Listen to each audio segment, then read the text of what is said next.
Hello everyone. Today we will solve from question number 11 of exercise 12th B class 8th RS Agarwal math and the topic is direct and inverse proportional. और इस exercise में सब inverse proportional की problem है। इससे पहले हम question number 10 तक कंप्लीट कर चुके हैं जिसका लिंक आपको डिस्क्रिप्शन बॉक्स में मिल जाएगा। Now question 11 and the question 11 is a garrison of 900 men had provision for 42 days. 900 man के लिए 42 डेज का प्रोविजन है जो खाने पीने की सामग्री रसद सामग्री से बोलते हैं 42 डेज तक चलेगी। How ever a reinforcement of 500 man arrive for how many days will the food last now. अब वो फूड कितना दिन और चलेगा जब 500 मैन और आ गए। ओके तो देखो 500 मैन और आने पर अब टोटल मैन कितने हो जाएंगे तो आप पहले वो लिख लीजिए। टोटल मैन पहले थे 900 मैन, 500 और आ गए तो अब मिलाकर कुल हो गए 1400 मैन। अब इनके लिए पूछा है कितने दिन जो फूड प्रोविजन जो है कितने दिन में लास्ट हो जाएगा। तो हमने मान लिया let in x day food will last, यानी कि एक्स डे में खत्म हो जाएगा। अब ज्यादा आदमी है तो वही जितनी भी खाना पीने की सामग्री क्या चलेगी, कम दिन चलेगी, है ना। ये क्या है केस कैसा है, बिल्कुल ठीक सोच रहे हो, है ना। ये in the case of inverse proportional, it is a case of inverse proportional. लिख सकते हो मोर द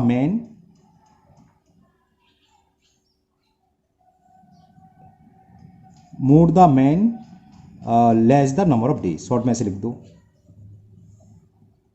अगर अधिक आदमी होंगे तो नंबर ऑफ डे कम होंगे खाने पीने की सामग्री खत्म होने में। ओके तो यहां लिख लो नंबर ऑफ डेज और नीचे मैन लिख लो। ठीक, क्वेश्चन पढ़ते हैं दोबारा से। क्या था 900 मैन के लिए प्रोविजन था 42 डेज, फिर 500 और आगे तो कितने मैन हो गए 1400, तो वो कितने दिन चलेगा हमने लिख दिया एक्स दिन। हाँ अब ये केस किसका है, इनवर्स प्रोपोर्शनल का है तो लिखना पड़ेगा, ये लिखना पड़ेगा, है ना। It is a case of inversely या इनवर्स प्रोपोर्शनल।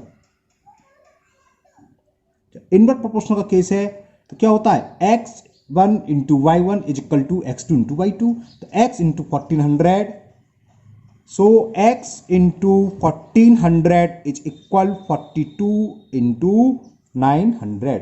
तो वैल्यू ऑफ x क्या हो गई 42 into 900 अपॉन 1400। 20 से ये 20 कैंसिल, 14 1 जा 14 3 जा और 9 3 जा 27। तो आंसर आ गया कितने दिन में प्रोविजन लास्ट होगा 27 डेज में।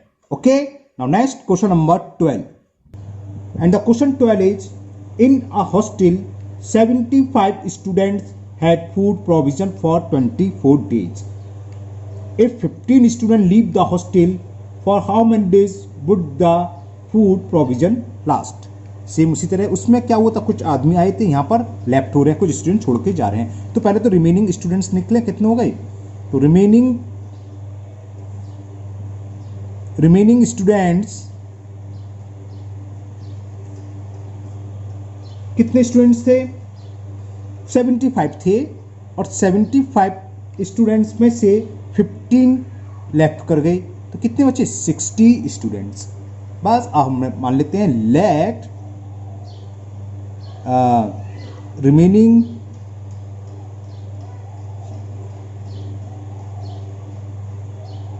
स्टूडेंट्स ईट इन एक्स डे, एक्स डेज खाते हैं ना। अब वही लिख दो, ये क्या है कम स्टूडेंट्स हो गए तो फूड क्या करेगा ज्यादा दिन चलेगा, यानी कि it is the problem of inverse proportional या it is a case of inverse proportion.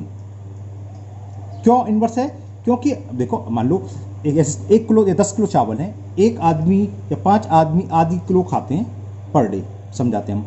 तो वो 1 किलो चावल 2 दिन चलेंगे। अब एक आदमी रह गया, बाकी 4 छोड़ के चले गए, तो कम खाएगा, तो वो 1 किलो चावल ज़्यादा दिन चलेंगे, तो नंबर ऑफ मैन कम है, तो दूसरी चीज़ क्या हो रही है, इंक्रीज। इस तरह की प्रॉब्लम होती है। इन्वर्स केस होते हैं ना, इन्वर्स प्रोपोर्शनल, तो इन्वर्स प्रोपोर्शनल वो लगाएंगे। अच्छा वो लिखना, टेबल बनाना भूलिए, टेबल हम बना लेते हैं। चलो क्या माना, डेज, तो नंबर ऑफ डेज या ओनली डेज भी लिख सकते हो आप, नंबर ऑफ डेज, और नीचे नंबर ऑफ स्टूडेंट्स, या आप ऊपर स्टूडेंट्स लिख लो, उससे कोई फर्क नहीं पड़ना है। 75 स्टूडेंट्स के लिए था 24 डेज के लिए, अब 15 छोड़ के चले गए 60, वो हमने मान लिया x। और ये कैसे, ये भी हमने बता दिया, इट इज द केस, और ऊपर ही लिख लिया हमने इनवर्स प्रोपोर्शनल। तो x इंटू 60, तो x into 60 is equal 24 into 75। तो value of x will B 24 into 75। अब 60 कहाँ जाएगा, अपॉन में, अपॉन 60 कैंसिल करें, 12 से हो रहा है, देखो 12 5 जा और 12 2 जा, अब 5 से कैंसिल हो जाएगा, 5 1 जा, कितनी बार हुआ, 5 1 जा 5, 5 5 जा 20, 15 2 जा 30। तो यानी कि जब अगर 15 स्टूडेंट छोड़ के चले जाते हैं तो वही सामग्री, सामग्री बोलते हैं, खास सामग्री, खाने पीने के सामान को हिंदी में प्रोविजन जिसे बोलते हैं ना, 30 डेज चलेगी। Okay, now question number 9, sorry 13, and the question 13 is a school has 9 periods a day. एक दिन में 9 पीरियड हो रहे हैं वहां पर, ईच ऑफ 40 मिनट्स ड्यूरेशन, हर पीरियड का ड्यूरेशन कितने मिनट का पीरियड है, वो 40 मिनट्स का। How long would each period be if the school has 8 periods a day. अब भाई टाइम वही रहना है, अब एक दिन में 8 पीरियड लेने हैं, तो बताना है कितने टाइम का एक पीरियड होगा। जब टाइम नंबर ऑफ पीरियड्स कम हो गए तो जाहिर से ज्यादा टाइम बढ़ जाएगा। पहले 40 मिनट्स का हो रहा था, तो अब टाइम क्या होगा, 40 मिनट से ज्यादा होगा। तो ये तो क्लियर हो गया, it is the case of directly, वो सॉरी इनवर्सली प्रोपोर्शनल। तो पहले तो आप मान लो, let each period will be X R, या एक्स मिनट, मिनट में देखा, मिनट मान लो, let each period will be X minute. Okay, तो टाइम, हाँ टाइम लिख लो, टाइम इन मिनट, टेबल बना रहे हैं, टाइम ले लो मिनट्स में, क्योंकि मिनट में दे रखा है, और यहां पर नंबर ऑफ पीरियड्स, कितने पीरियड्स हो रहे एक दिन में। तो 9 पीरियड हो रहे हैं, तब तो ड्यूरेशन है पीरियड की 40 मिनट्स। अब हो गए 8 पीरियड्स, तब हमने ड्यूरेशन मान ली x। तो नंबर और टाइम वही रहेगा, अगर 6 घंटे स्कूल चला तो 6 घंटे रहेगा, 7 घंटे चला तो 7 घंटे चलेगा, ये लिखा होना चाहिए, टाइम विल बी सेम। तो क्या होगा, अब अगर ज्यादा पीरियड है तो कम समय चलेंगे, और कम पीरियड तो ज्यादा समय चलेगा। कहने का मतलब समझ में आ गया ना कैसा है, ये लिखना पड़ेगा, तो हम लिख देते हैं, it is the case of inverse proportion.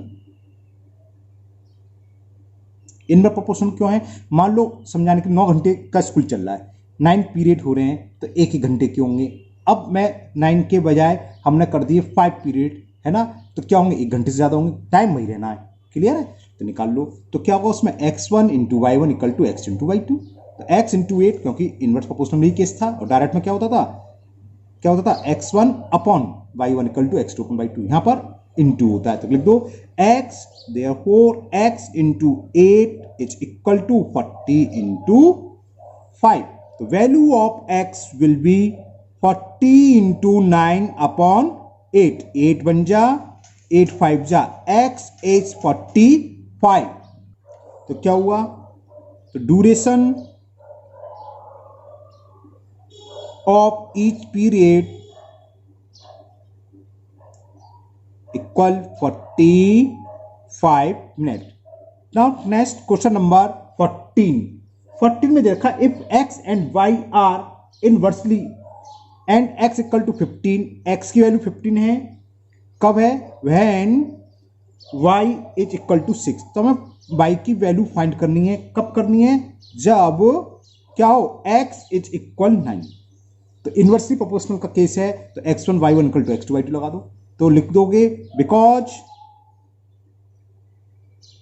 x and y are inversely, so x1 y1 is equal to x2 y2। जो पूछा उसे यहां लिख लो, y पूछा है तो x1 x2 से मान मतलब 9 into y is equal to 15 into 6, y आ गया 10, यहां कर देता हूं उसे, तो y की वैल्यू क्या हो गई 15 इंटू 6 अपॉन 9, 3 3 जा 3 5 जा 3 1 जा 3 2 जा, तो y is equal 10. Okay, now last question of this exercise, question number 15. Now question number 16 is x and y are inversely and x is equal 18 और ये कब है when y equal to 8. तो find x when y equal to 16. तो solution देखो इसका, because x and y are inversely यानी कि इन्वर्सली प्रोपोर्शनल है, सो समझ गए, x into y equal to x1 y1 वही होगा. तो क्या होगा, x की वैल्यू फाइंड करनी है, x इंटू 16 ये x1 y1 equal to x2 y2 is equal to x2 की वैल्यू 18 और y2 की वैल्यू 8. क्लियर. तो x की वैल्यू क्या आ गई 18 इंटू 8 अपॉन 16, 8 1 जा 8 2 या 2 से 18, 9 टाइम्स कैंसिल, तो value of x is 9. Okay, तो ये एक्सरसाइज आपकी कंप्लीट हुई और मुझे उम्मीद है आप लोगों को बहुत अच्छे से समझ में भी आ गई होगी.